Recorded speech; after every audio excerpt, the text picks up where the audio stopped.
आज सुनते हैं अहोई अष्टमी की व्रत कथा। एक साहूकार के 7 बेटे, 7 बहुएं तथा एक इकलौती बेटी थी। दीपावली से पूर्व कार्तिक बदी अष्टमी को 7 बहुएं अपनी नंद के साथ लिपाई पुताई के लिए जंगल में खदान से मिट्टी लेने गईं। जहाँ से वह मिट्टी खोद रही थी वहीं स्याहू की मांद थी। मिट्टी खोदते समय ननद की कुदाल से सेई के बच्चे मर गए। इतने में स्याहू की माँ आ गई। वह गुस्से से लाल पीली हो ननद से बोली, तूने मेरे बच्चे मारे हैं, मैं तेरे पति और बच्चों को खा जाऊंगी। तब उन 7 में छोटी भाभी ने कहा, हे माँ, ऐसा मत करो, मैं तुम्हारे पांव पड़ती हूँ, नंद को क्षमा कर दो। जो दंड देना है वह मुझे दे दो, हमारी इकलौती नंद है। ऐसा सुनकर स्याहू माता छोटी भाभी की कोख और मांग दोनों हरने को तैयार हो गई। भाभी ने उससे बिलख कर फिर प्रार्थना की, हे माता, मेरी मांग मत धरो, कोख हर लो। माता ने कहा, अच्छा, जब तेरे लड़का होगा तब मैं लेने आऊंगी। इस प्रकार समझौता कर नंद और 7 भाभियां घर आ गईं। जब छोटी भाभी के लड़का पैदा हुआ, स्याहू माता आई। वायदे के अनुसार भाभी को अपना लड़का देना पड़ा। एक एक करके स्याहू माता छोटी भाभी के 6 लड़के ले गई। छोटी भाभी के जब 7वां बच्चा होने को हुआ तो एक पड़ोसन ने उससे कहा, इस बार जब स्याहू की माँ आए तो तू आंचल में बच्चे को डालकर उनके पांव छू लेना, उनसे बातें भी करती जाना और बच्चे के चूंटती रहना, बच्चा रोने लगेगा।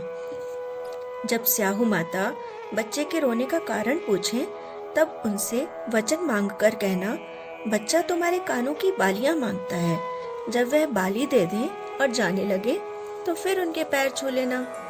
इस पर वे पुत्रवती होने का आशीर्वाद देंगी, तो फिर तुम उन्हें पुत्र मत देना और कह देना कि बिना पुत्र के पुत्रवती कैसे। सदा की भांति जब 7वां पुत्र पैदा हुआ तो स्याहू की माँ ने आकर उससे पुत्र मांगा, तो भाभी ने पूर्व निर्णय के अनुसार बालक को आंचल में डाल लिया और माता को प्रणाम कर बच्चे को चूंट कर रुला दिया। बच्चे का रोना सुन माता ने पूछा कि बच्चा क्यों रोता है। भाभी ने उत्तर दिया कि तुम्हारे कानों की बालियां मांग रहा है। माता ने अपने कानों की बालियां दे दी और चलने को तैयार हुई। भाभी ने पैर छुए। स्याहू की माँ ने आशीर्वाद दिया, सुहाग बढ़े, पुत्रवती हो। जब माता ने बच्चा मांगा, इस पर भाभी ने कहा, पुत्र दे दूंगी तो पुत्रवती कैसे होंगी।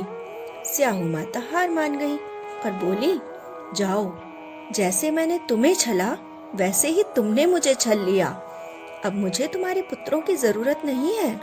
यह कहकर माता ने अपने सर के बालों की लट फटकारी तो पहले 6 पुत्र माता के समीप दिखाई देने लगे। भाभी अपने पहले 6 पुत्र पाकर बड़ी प्रसन्न हुई। स्याहू की माता प्रसन्न हो अपने घर चली गई। समीप की स्त्रियों ने जब यह सुना तभी से अपने पुत्रों की कामना हेतु अहोई का यह व्रत और पूजन आरंभ कर दिया। भगवान ने जैसे उनकी सुनी ऐसे सबकी सुने। बोलो अहोई माता की जय।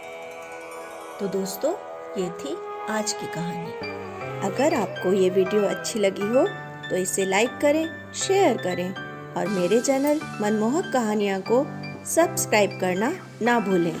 तो मिलती हूँ फिर एक नई कहानी के साथ। Till then, bye.